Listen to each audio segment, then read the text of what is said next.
Open new Canva project and go to text. Type your text.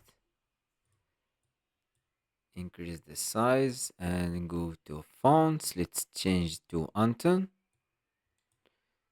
and place it in the middle. Change the color to any color you want.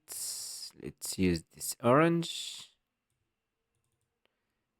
And go to share, download as PNG. Click on the text again and change to black. Upload the image and adjust the size to cover all the page. Remove the background and go to apps and type brush. Use warp brush. Use this app.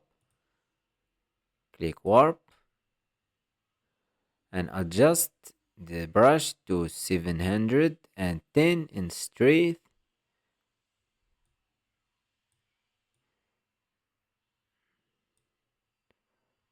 And drag from the left to the right.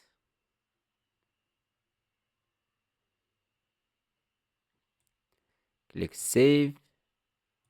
And here's the final results. I hope you like this tutorial. Subscribe to the channel to learn more about Canva.